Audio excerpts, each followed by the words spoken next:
मेरा नाम सुरभि सिंह है और एक्स्ट्रा पीरियड की दुनिया में आपका बहुत सारा स्वागत है। बच्चों, हम लोग स्ट्रक्चर ऑर्गेनाइजेशन इन एनिमल्स चैप्टर पढ़ रहे थे, जिसमें चैप्टर के बारे में बहुत कुछ हम लोगों ने पढ़ लिया था।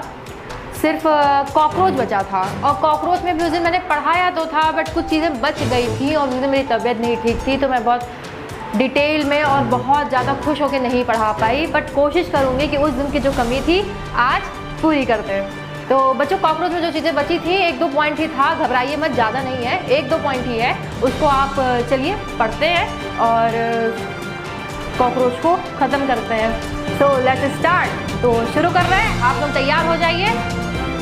तैयार का मतलब पढ़ने के लिए रेडी हो जाइए। कोई तेल काजल लगा के तैयार नहीं होना है। पेन किधर गई? ओके, तो शुरू कर रहे हैं। हाँ, ये रहा हमारा दिल, हार्ट, मतलब कॉकरोच का दिल। अब कॉकरोच का हार्ट कैसा होता है तो देखते हैं। इलोंगेटेड मस्कुलर ट्यूब, ये इलोंगेटेड मस्कुलर ट्यूब होता है एक तरह से। रुकिए मैं इसको पॉइंट आउट कर दूँ। यस, हाँ, ये इलोंगेटेड मस्कुलर ट्यूब होता है जो कॉकरोच का हार्ट। यहाँ कॉकरोच की बात की जा रही है, कुछ धुरंधर बैठे हैं जिनको ये भी नहीं पता होगा कि किस टॉपिक क्या चल रहा है। कॉकरोच के हार्ट की बात की जा रही है। इनका हार्ट जो होता है इलोंगेटेड मस्कुलर ट्यूब होता है। और कॉकरोच के हार्ट की पोजीशन क्या होती है, मतलब कहाँ पे इसका हार्ट पाया जाता है, तो पोजीशन जो है वो mid dorsal line of thorax plus abdomen. Mid dorsal line मतलब बीच में, डॉर्सल लाइन के बीच में जो होता है mid dorsal line of thorax और एब्डोमेन के पास में ही वहाँ पे इसका हार्ट पाया जाता है। और डिफ्रेंशिएट इनटू 13 चैम्बर्स में, 13 चैम्बर में ये डिवाइड होता है। और जिसका नाम क्या है, जिसको हम लोग क्या कहते हैं, ऑस्टिया। जिसको क्या कहेंगे, ऑस्टिया। ऑस्टिया वर्ड याद रखिएगा। देखिए, हार्ट के बारे में बस मैंने एक ही पॉइंट आपको दिया है, बस वही उतना आपको याद रखना है कि इलोंगेटेड मस्कुलर ट्यूब है और इसका पोजीशन जो है mid dorsal line of thorax plus abdomen. और ये डिफ्रेंशिएट होता है किसमें, 13 चैम्बर में। 13 वर्ड याद रखिएगा, 13 चैम्बर में ये डिफ्रेंशिएट होता है, जिसको ऑस्टिया कहेंगे। Ostia, ostia, OSTIA, ostia. अब बात करते हैं बच्चों हम लोग नर्वस सिस्टम की। तो इसका जो नर्वस सिस्टम होता है वो कंसिस्ट होता है फ्यूज्ड गैंग्लियन से, फ्यूज्ड गैंग्लिया से, और जिसमें 3 थोरैक्स और साथ में 6 एब्डोमेन। उस तरह से इसको डिवाइड किया गया है, मतलब गैंग्लिया के फ्यूजन से 6 फ्यूज्ड गैंग्लिया से ये बना हुआ है, जिसमें 3 थोरैक्स और 6 एब्डोमेन की बात की गई है। और नर्वस सिस्टम जो उसका होता है, नर्वस सिस्टम वो देखिए लिटिल हेड के बारे में बताया था ना कॉकरोच के मैंने कि 90 डिग्री पे होता है, ट्रायंगुलर इन शेप होता है। तो उसी हेड की बात की जा रही है, वहाँ पे लिटिल हेड होता है। और मेनली इन वर्टिबल बॉडी, कहाँ पे ये होता है, मेनली इन वर्टिबल बॉडी, मेनली इन वेंट्रल बॉडी, सॉरी वर्टिबल बोल रहे थे गलती से, मेनली इन वेंट्रल बॉडी में, ये वेंट्रल बॉडी में होता है। आपको कहाँ मिलेगा लिटिल हेड? देखिए, नर्वस सिस्टम को 2 पार्ट में डिवाइड किया, लिटिल हेड और मेनली इन वेंट्रल बॉडी में पाया जाएगा। और कुछ एक और पॉइंट है, इसका जो ब्रेन है वो कैसा है, सुप्रा इसोफिजियल गैंग्लियन, सुप्रा इसोफिजियल गैंग्लियन, सुप्रा इसोफिजियल गैंग्लियन। ये इसलिए बोला है, आपको पता है, आप एक बात कॉकरोचेस सुने होंगे और जानते भी होंगे कि अगर कॉकरोच का सर काट दिया जाए, उसका सर मतलब उसके शरीर से अलग कर दिया जाए, तो भी कॉकरोच नियर अबाउट 1 वीक तक जिंदा रह सकता है। आपको पता है क्यों? क्योंकि आप ये देखिए, मैंने कैसा बताया कि इसका ब्रेन क्या है, सुप्रा इसोफिजियल गैंग्लियन। और सेंस ऑर्गन इसके पास क्या क्या होता है कि आइज होती हैं, एंटीने होती है, एनल सर्सी होती है, और साथ में मैक्सिलरी पल्स होते हैं, और लेबियल फैंग्स होती है। क्या सब इरेज हो चुका है, कोई बात नहीं। और फिर बात करेंगे कि इसके आइज के बारे में बात करेंगे। कंपाउंड आइज होती है। कंपाउंड आइज मैं ऑलरेडी आपको बता चुकी हूँ। कंपाउंड आइज होती है जिसमें करीब 2000, जीरो याद रखिएगा, 2000 हेक्सागोनल ओमेटिडिया होते हैं। और इनका काम क्या होता है बच्चों, ये रिसीव करते हैं सेवरल इमेजेस, बहुत सारे इमेजेस को, सेवरल इमेजेस को रिसीव करेंगे।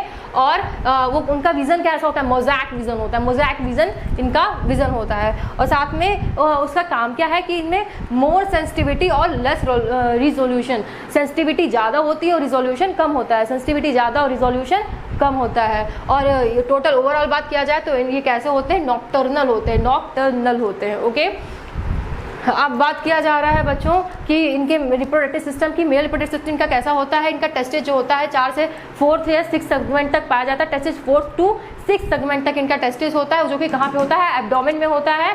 और टेस्टिस के बाद बात किया जाए तो वॉस डिफरेंस आता है। वॉस डिफरेंस के बाद बात किया जाएगा तो सेमिनल प्लाज्मा आता है, और सॉरी सेमिनल वेसिकल आता है।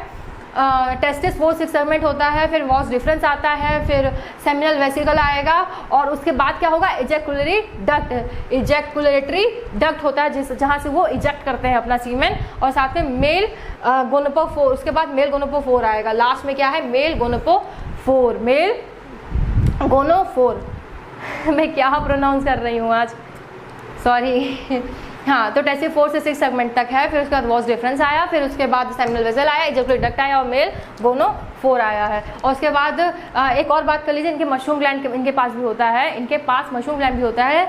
मशरूम ग्लैंड क्या होता है, वो 6th-7th सेगमेंट में होता है, 6th और 7th। मशरूम ग्लैंड कहाँ होगा, क्वेश्चन ऐसा है कि मशरूम ग्लैंड कौन से सेगमेंट पाया जाता है, तो याद रखेंगे आपको 6th और 7th में, 6th-7th एब्डोमिनल सेगमेंट में पाया जाएगा, और इसको क्या कहेंगे, एक्सेसरी रिप्रोडक्टिव ग्लैंड कहेंगे, एक्सेसरी रिप्रोडक्टिव ग्लैंड कहेंगे, एक्सेसरी रिप्रोडक्टिव ग्लैंड कहेंगे मशरूम ग्लैंड को। और ये जो मेन ग्रिपोफाइसिस होता है वो कैटेनियस होता है, और वो एसिमेट्रिकल स्ट्रक्चर होता है, मतलब उसकी सिमेट्री पॉसिबल नहीं है, मतलब एसिमेट्रिकल कैसे भी शेप का हो उसमें सिमेट्री नहीं होती है, तो एसिमेट्रिकल होता है जिसका मेल गोनोपोफाइस होता है। और जो फेलोमियर होता है उसका काम क्या होता है, वो सराउंड करता है, मेल गोनोपोफोर को सराउंड करता है। ये अगर मेल गोनोपोफोर है तो उसको सराउंड कौन करेगा, फेलोमियर सराउंड करेगा। अब बात करते हैं बच्चों, इसके मेल खत्म हुआ, फीमेल की बात करते हैं। सॉरी, फीमेल से पहले भी कुछ 2-3 पॉइंट और हैं जिनको आपको जानना होगा कि जो इनका स्पर्म होता है वो स्टोर्ड होता है सेमिनल वेसिकल में, सेमिनल वेसिकल में इनका स्पर्म स्टोर होता है, सेमिनल वेसिकल में इनका स्पर्म स्टोर होता है, और फिर क्या होता है, glued together in the form of bundles, जिसको हम लोग क्या कहेंगे, स्पर्मेटोफोर कहेंगे। ये ग्लूड टुगेदर एक साथ इकट्ठा रहते हैं in the form of bundle, bundle के रूप में, उनको क्या कहते हैं, स्पर्मेटोफोर कहते हैं। और फिर उसके बाद कि क्या बात, हमारा पॉइंट है कि स्पर्मेटोफोर डिस्चार्ज ड्यूरिंग कॉपुलेशन, और ये जो स्पर्मेटोफोर है इनका, वो कब इनका डिस्चार्ज होगा, जब ये कॉपुलेशन यानी सेक्स कर रहे होंगे, उस समय इनका स्पर्मेटोफोर डिस्चार्ज होगा।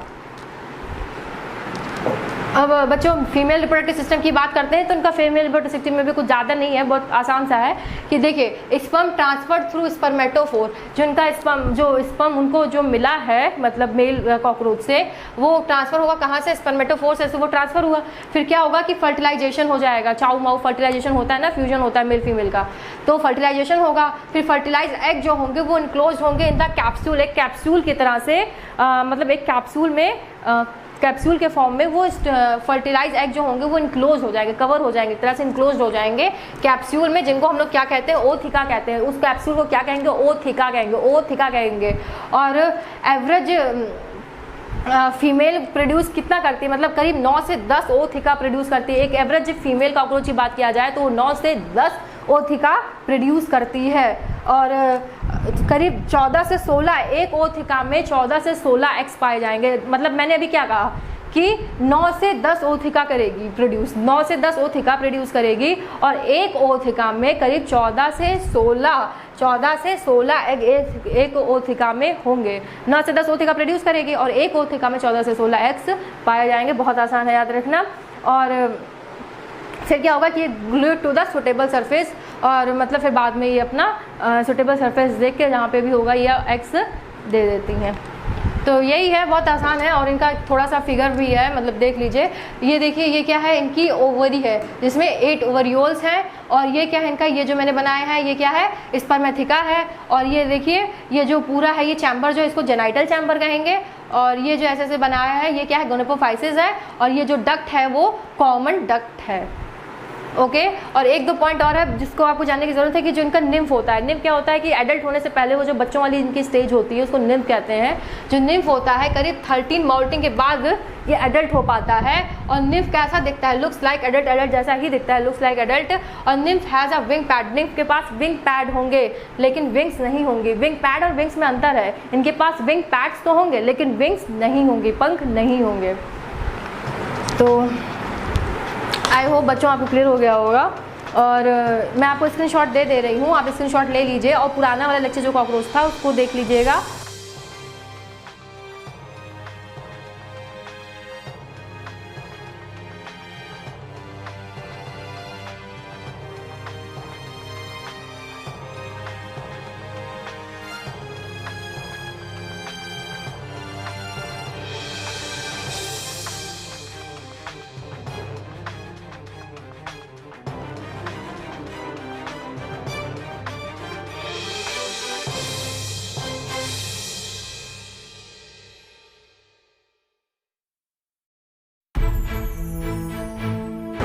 ओके, आई होप आप लोगों ने स्क्रीनशॉट ले लिया होगा।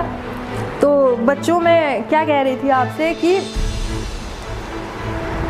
हाँ, जो पहला वाला लेक्चर था, मतलब वो कॉकरोच का फर्स्ट पार्ट जो मैंने आपको बताया था, उसमें आप अच्छे से पढ़ लीजिएगा, उसका स्क्रीनशॉट लेकर के उसके नोट्स बना लीजिएगा। और साथ में ये जो मैंने पढ़ाया है इसमें बहुत कम पॉइंट हैं, पर फिर भी ऐसा नहीं है कि आप केवल पहला पार्ट पढ़ के चले जाएँ और दूसरा पार्ट अगर नहीं पढ़ेंगे, आधी जानकारी रहेगी तो गलत है। तो दोनों पार्ट को पूरा देखिएगा और दोनों के नोट्स प्रॉपर बना लीजिएगा। अगर आपको नहीं समझ में आया है या अगर आपको कोई दिक्कत लग रही है तो प्लीज़ कमेंट में बता दीजिएगा, हम अपनी कमी को सुधारेंगे और साथ में आपकी मदद करने की कोशिश करेंगे जिस तरह से संभव हो पाएगा।